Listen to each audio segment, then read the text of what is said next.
from the Comcast Network. It's Your Morning on CN8.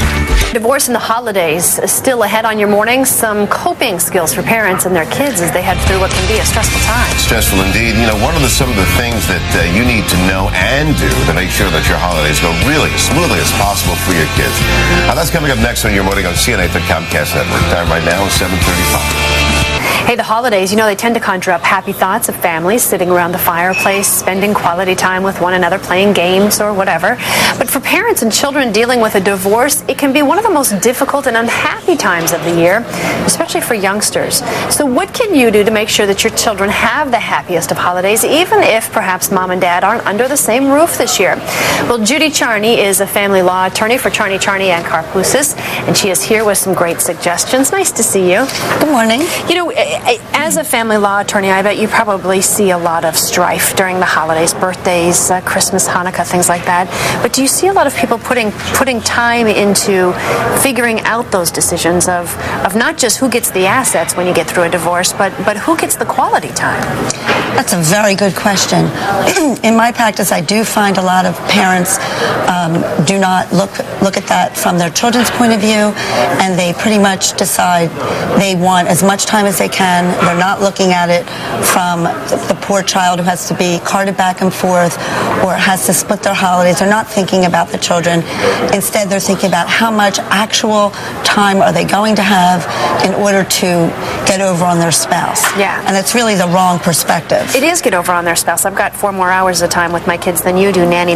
Exactly. Sometimes, exactly. Yeah, because you can lose your perspective when you're in a divorce. So what about the children? Because they see that. So how do we help the children this time of the year to really be able to be a little less stressful? I think it really does start at the time of divorce.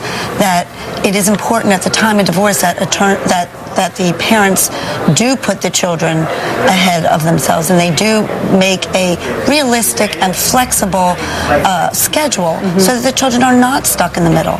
And they also build in something for discussing the issues later in a reasonable, appropriate fashion for their children. What would be a reasonable and appropriate fashion? Because some people need the tools. Exactly.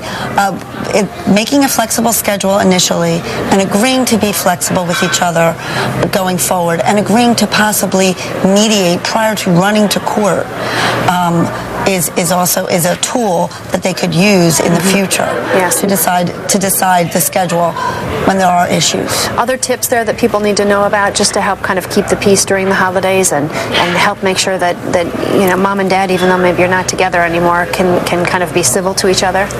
That's the key. The mom and dad really need to remember that the children are just children, and they should not be in the crossfire of arguments and discussions of how much time they're spending with each parent.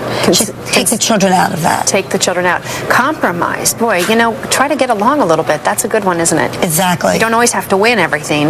Exactly. And when it comes to your kids, you're not winning if you just get 2 extra hours at the cost of hurting the children. Yeah, and remember, whether they're good or bad, you're creating holiday memories. That's true. Right? Judy Charny, thanks for being with us. Nice to see you. Thank you. Judy is a family law attorney for Charny Karpousis, and some good advice this morning. Try to keep the peace.